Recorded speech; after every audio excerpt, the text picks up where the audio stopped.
What's going on? How could I help?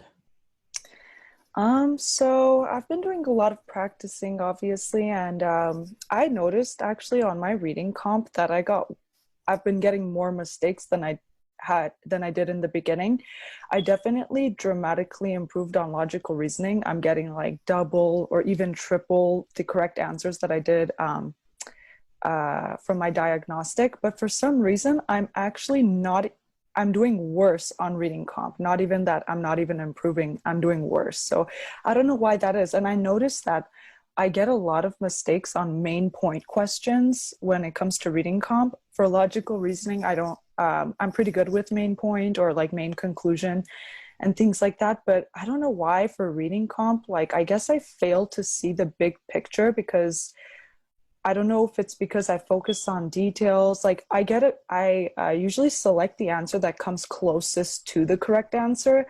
Um, but yeah, I don't know why. I just can't hit the nail on it. And it's been very frustrating trying to get better at reading comp because no matter how much I do um, passages and questions. Like I just can't seem to be improving, and I don't know how to change my technique. I know that we had a class about it last week, which was helpful to hear about other people's experiences with it as well. But for some reason, I'm just not getting it. I want to know what you can say, how you can provide some insights to help me out.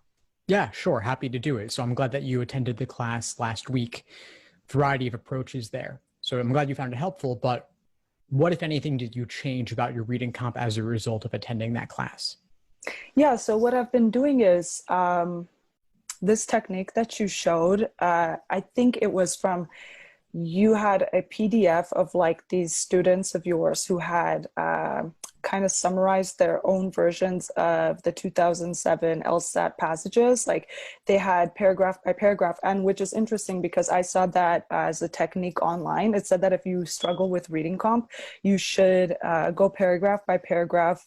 Don't move on to the next paragraph until you fully know that you understood that paragraph. Because, you know, sometimes you read a sentence, you don't understand it, you just kind of shrug it off and say, I'll understand the next one. So, but that obviously is not helpful at all. So I've been doing that technique.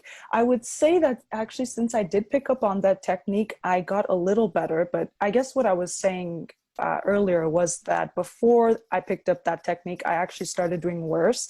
Now that I picked up that technique, it's gotten a little better, but you know, on the exam, I obviously can't be doing that technique because it takes a long time. I mean, I'm taking 20 minutes per passage just because of that one technique, and really trying to take my time with understanding everything. Um, so yeah, I don't know. Like, how do you think? I have been a phrase reader as well, but I don't know, my exam date is 10 weeks away, so I'm not sure if that's going to help me too much. It can help me speed up the reading, but what about the comprehending part, you know? Yeah. Yeah. So these summaries that you're doing, it sounds like implementing that technique is taking a long time. So what do those Hmm. summaries look like? How many words, how many sentences? Yeah, it varies. It depends on how much I understand without writing, having to write it. So I don't write down every single detail, but I guess for some passages it takes me longer because I feel like I don't know more, so I write down what I don't know, which takes up time, and it takes up even time to figure out what I don't know sometimes. So, and I wouldn't say it varies from topic to topic. I would say it's pretty evenly distributed. Sometimes I find myself doing way better on a science passage, and sometimes I find myself doing better on a social science passage. So it depends. It's sometimes about the language, maybe, or like I said, I fail to understand the main point. So I'm getting those questions wrong. I'm getting the inferential ones right, or the ones that refer to a specific line or a specific word and ask you what the author intends by this. I get those ones right because it tells you kind of where to look. So it reminds me more of logical reasoning. But for some reason, whenever it tells you to evaluate the passage and find the main argument or define the main point of the passage, I'm having trouble like condensing it for myself. And yeah, like I said, I've been selecting the answer that's closest to, but it's not precisely the correct one. Right. Okay. So I'm getting the sense you gave me a lot there. Amount of time, amount of words that you're writing down for a summary. Mm-hmm. Are we talking 10 words, 50 words, 100 words? The examples that I gave in the class were student written review. They weren't meant to be what you do on test day itself within timed conditions. Mm-hmm. Yeah, I wouldn't say it's 50 words, and it depends, like I said. So I write 5 words for one paragraph. It depends, like I said. And the next paragraph would give me a little more information. So my summary of it would be like 15 words. I don't know which part of it takes time. Also, after I finish a paragraph, I don't just write it down. I finish the whole passage, and then I do like a very brief skimming per paragraph. Um, while I'm reading the passage, I try to engage by stopping after every paragraph and summarizing it vocally to myself, and then moving on and moving on. And so once I finish, I try to, off memory, write down what I did vocalize paragraph by paragraph. And if I'm having trouble like with remembering something, that's when I do the skimming. So it's a lot of going back and forth, and I think that's what takes time, but I've been trying to take my time with it. It is the last section that I've been practicing. I did logic games first, reasoning second. Now I'm on reading comp, and I'm getting kind of stuck on it. It's also taking away my time from like practicing other things. I've been doing like about 7 to 10 passages a day. Yeah, like I said, I'm like 10 weeks away from the exam. I was so like worried yesterday because I also had a medical emergency. So I had to take like 2 days off from studying. So I was thinking like, should I just postpone to November now? Like I was having almost like a panic attack. I don't know how to deal with it. What advice could you give me? Yeah, sure. Well, I'm sorry to hear about the medical issue. I hope you're doing better now. I know it took you out of commission for a couple days, but if you're still okay to go for October health-wise, at least you have that. If you did have to push back to November, not a big deal. If things are not good or they get worse, you could push back to November, totally fine. Taking November LSAT still gives you plenty of time to apply this cycle. It doesn't put you late in the cycle. And Yeah, another 4 or 5 weeks, not a huge deal. yeah. What do you think about January? I mean, I'm only asking about January. My goal is to take this test once and once only based on the materials that you've provided. I believe I can make that happen. But for the odd chance that I am unhappy with my first score, well, if I were to take it in October, I wouldn't be able to sign up for November. And I don't want to sign up for both at once because I don't think that that's logical. But my other only option would be to take it in January. So what do you think about a January test? It's a little bit late. Mm-hmm. Meaning that there's a little bit less scholarship money available. It's a little bit tougher. But if you got a few points more by taking it in January, that would make it totally worth it. Now, you talked about registering for both October and November, not knowing if you'll need November, right? And you pointed out that it might not be logical because it could be a waste.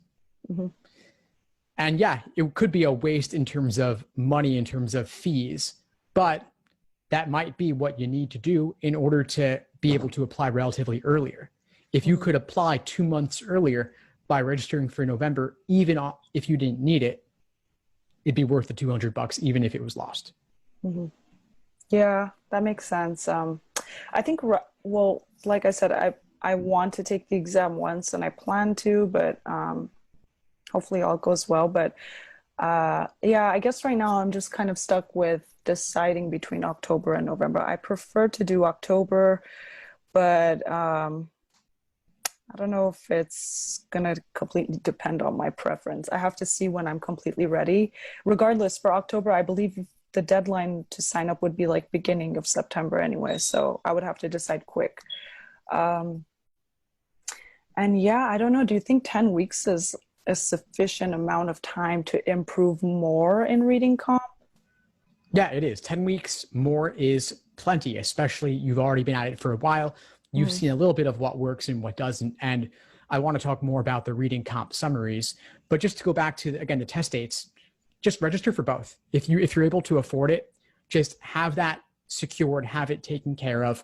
If you don't need one of them, yeah, LSAT could get some more money in fees, which is nice for them, not so nice for you. But in the grand scheme of things, it's a drop in the bucket. And it ensures that you're not taking in January just because you didn't want to pay for November. I'd also re-examine the idea of taking it once and being done with it. Yeah, perfect world, that'd be nice. But what would be the actual consequences of taking it twice? None, I would say. It's not a huge deal if you have to take it twice. And yeah, it could feel cleaner to do it once and be done, but retaking is incredibly common. At the end of the day, we're not about what necessarily is the cleanest, smoothest process. We're about getting you to the best possible result in the end, both for LSAT and then, of course, for your admissions journey in general. And given that law schools don't average multiple LSAT scores, retaking, there's a lot to be said for it.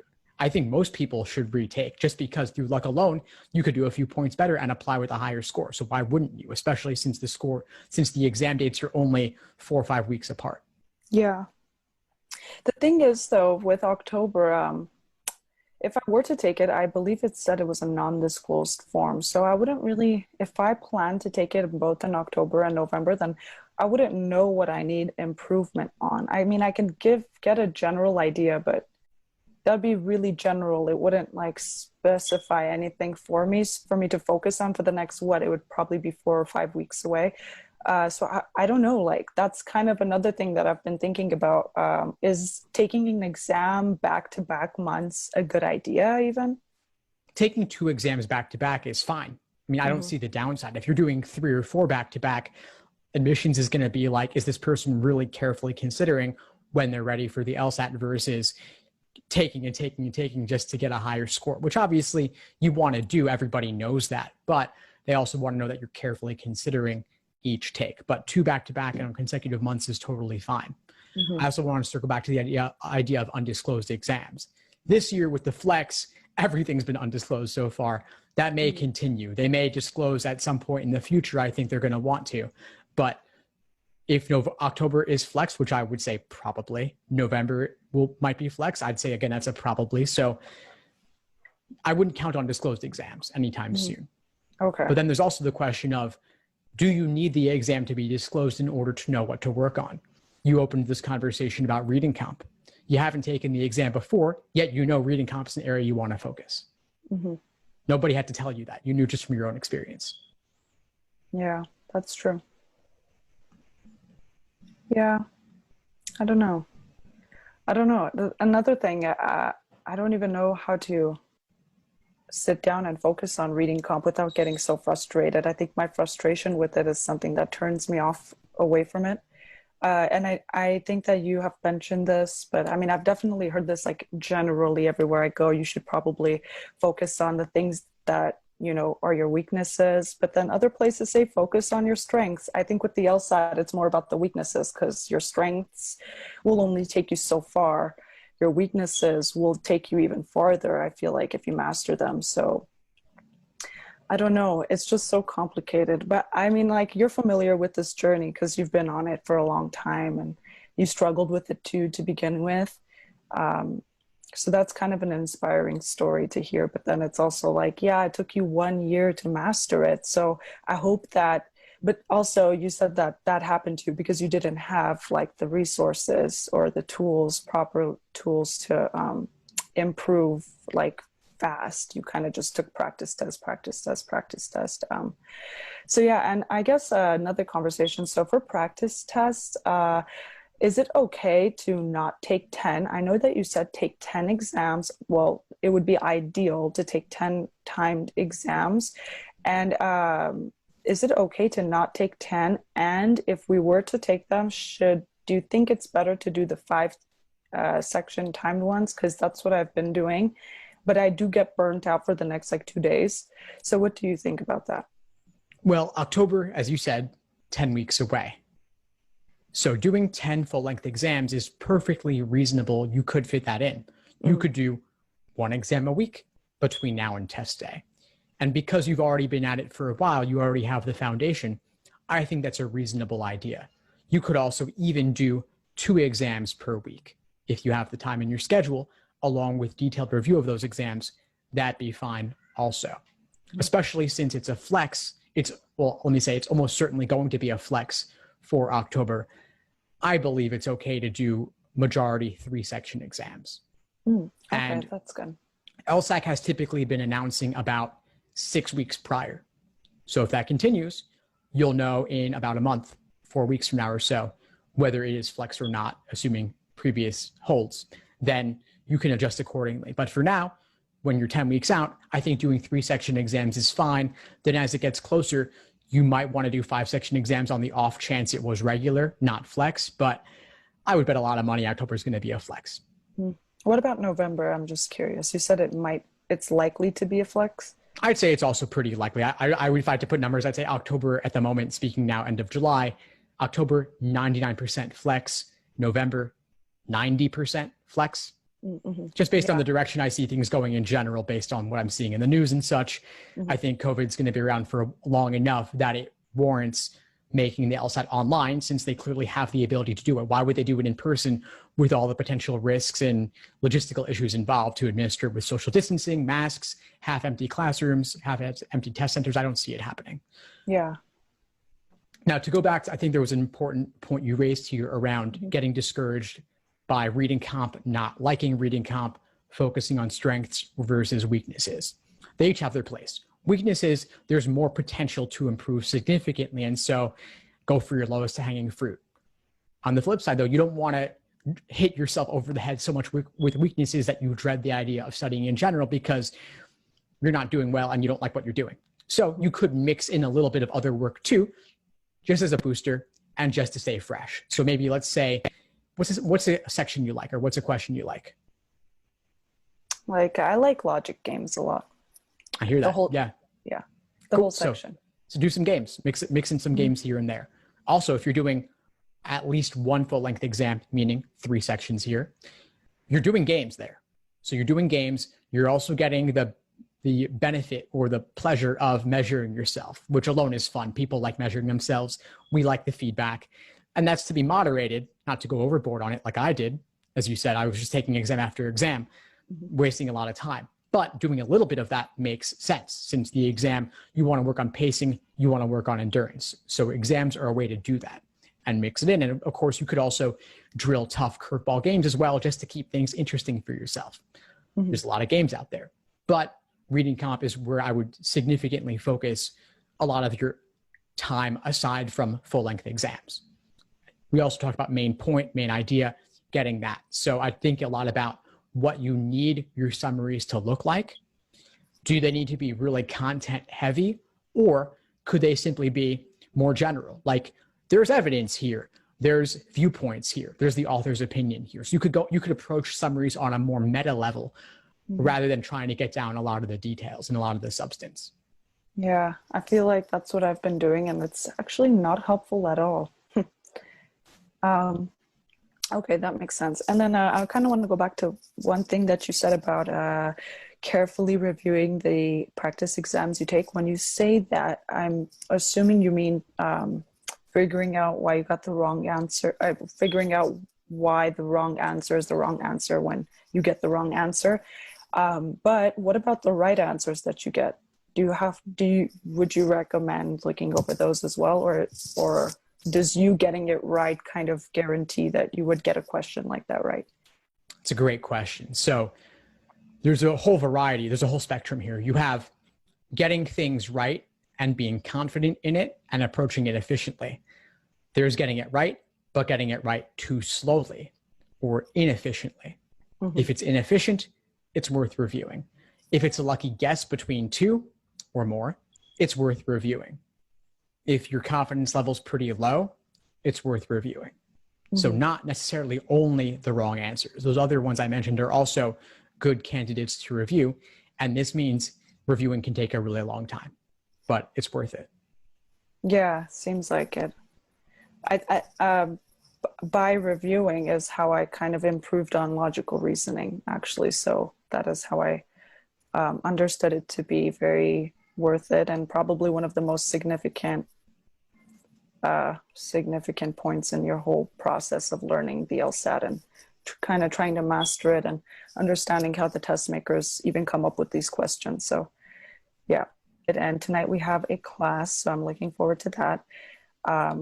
We have 2 classes tonight, correct? I think. Yeah, we do. Okay, cool. So yeah, cool. Okay, so I'll see you at 5 o'clock. Awesome. I'll see you then, Carney. Have a good one. You as well. Bye. Thanks for tuning into the show. Please subscribe if you haven't done so already to be notified of new episodes as I release them. And feel free to reach out if you need anything at all as you move forward with your prep. I'm happy to help however I can. In the meantime, I'll wish you all the best and take care.